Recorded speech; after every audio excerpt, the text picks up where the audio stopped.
8 এই নিয়ে কাল কাট। পাগলার 14 পাগলাকে শ্রীমদ ভাগবতম মহাপুরাণ শুনুনি। বৈষ্ণবানাং যথা শম্ভু। পাগলা বলতে তো এই অঞ্চলে মানুষ গণেশ পাগলে ভালো চেনা চেনে। দুই জাকি দিয়ে এরম করতে পারলেই তো পাগল চললে সে গাড়ে। এত সহজে পাগল আসে? আরে কৃষ্ণ প্রেম জাগরিত না হলে ওটা পাগল। যে কৃষ্ণ প্রেমে মাতোয়ারা হয়ে গেছে সেই তো পাগল। নাই তাই আমার সময় কারেন্টটা চলে গেছে, তোমাদের দোষ না, এটা আমার নিজের দোষ। এই জন্য হয়তো আমার সময়তেই যাবে, নাহলে অন্য সময় গেল না কেন? এটা আমার ভুল, আমি স্বীকার করছি, কারণ আমার ভজনের ভুল আছে। কিন্তু তোমাদের গতি এইরকম কেন? আর একটা নামযজ্ঞের প্যান্ডেল পাতিয়েছো, যেন প্রত্যেকটা সাউন্ডের সাথে সাথে একটা করে দিয়ে দেয়। ওরা যখন কারেন্টটা চলে যেতেই পারে স্বাভাবিক অবস্থায়, কিন্তু তার জন্য বিকল্প অবস্থা থাকবে না? এক কানাই খোঁজা করতে 3 বলাই চলে গেছে, আর প্রসাদ খাওয়ার জন্য দলে দলে ব্যস্ত। এই কটা বাজে? একাদশী তিথিতে কি রাত্রি জাগরণের কথা? জাগরণ তো দূরের কথা, এখন 12টা পর্যন্ত পারলো না। ওরে ঘুম এ জাতির জন্য ভাগবত না। এখনো পর্যন্ত খাই খাই চিত্ত, যাদের হৃদয় চিত্তবৃত্তি থেকে নিবৃত্তি হয় নাই, ওদের জন্য ভাগবত না।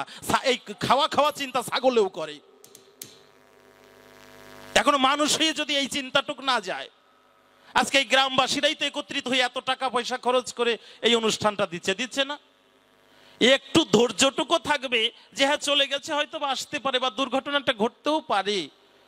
কিন্তু আমরা যেহেতু এখানে এই অনুষ্ঠান, আচ্ছা দুর্ঘটনা স্থলে কয়জন যাবা? যে কটা গেছে এর একটা ও একাদশী করার লোক তো না। পেটে আছে জনমের খাওয়া, খাইছে এবার তাড়াতাড়ি ঘুমাবে ওই চিন্তে। আর যেগুলো এখনো পর্যন্ত ভগবানের নামের উদ্দেশ্যে একাদশী পালন করেছে, ওরা চিন্তা করে আরে আমি অন্তত পক্ষে আসরে বসে থেকেও যদি একটু হরি কথা শুনতে পারি, অন্তত পক্ষে আমার এই ব্রত করাটা সার্থক হবে। কি বাবা, এই সত্য কিনা? আর যেগুলোর পেটে ওইরকম ভালো ভালো কিছু চাপা পড়ছে, ওগোতে হ্যাঁ ঘুম আসবেই। ঘুম না, খালি মরার ঘুম আসবে, জমের ঘুম, অনন্তকাল ঘুমাইয়ে থাকতে হবে। ওই মরার ঘুমের চিন্তা যেগুলো করবে, এগুলো পশুর মতো অনন্তকাল ঘুমাবে, তারপরে মুক্তি নাই। এই হরিনাম যজ্ঞানুষ্ঠান হচ্ছে আজকে অধিবাস লগ্ন। আমরা হরিকথা শোনার যদি মনোবৃত্তি নিয়ে আসি, আর এত বড় পবিত্র তিথিতে এসেছি প্রসাদ খাওয়ার জন্য পাগল। আর এক গুরু ভাই যেগুলো প্রসাদ দিচ্ছে না, কোন দুটা জানি? এই কোন দুটা? ও তো আরো মূর্খ, একটু দেখাও তো আমাকে কোন দুটো। এই প্রসাদ কখন হয়? যখন সেটা বিশ্রাম হয়ে যায়। পূজা না হলে ওটা প্রসাদ হয়? এই পাঠ বিশ্রাম অন্তে পাঠকে এখানে পূজা হয়েছে, পূজা করে প্রসাদ দিয়েছে, প্রসাদ থালাই পড়ে রয়েছে, ফল খাওয়ার জন্য জাত গোষ্ঠী পাগল। গাগর বাজারে তা 2-3 কেজি রাক্ষসের মতো খাইয়ে নিস কালকে। আমি তো বসে বসে দেখলাম অবস্থাটা। আমরা গোপীনাথের ছেলে, আমরা কাউরে ভয় পাইয়ে কথা কই না।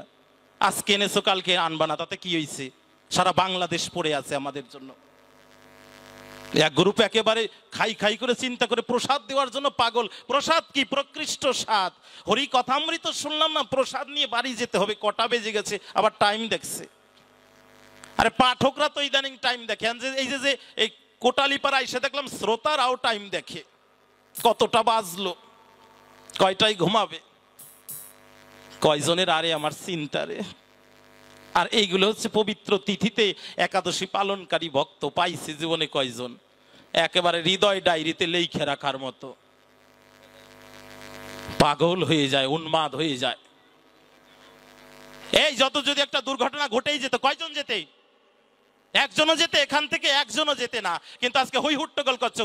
আজকে যার চরণে দুটো একটু কৃপা চাইবে যে গোবিন্দ, যদি আমাদের বাজারেও কোনো দুর্ঘটনা ঘটে থাকে, তুমি করুণা করে এটাকে কৃপা করে বন্ধ করে দাও, এটা গোবিন্দের কাছে চাইবে না?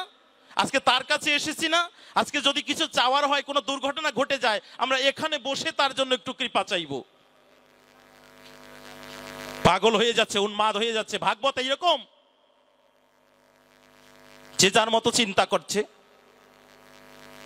বলছে হ্যাঁ বাবা, যদি কারেন্ট চলে গেছে অসুবিধা, তাহলে আপনি বিশ্রাম দিয়ে দেন। এটা বলতে পারতো না?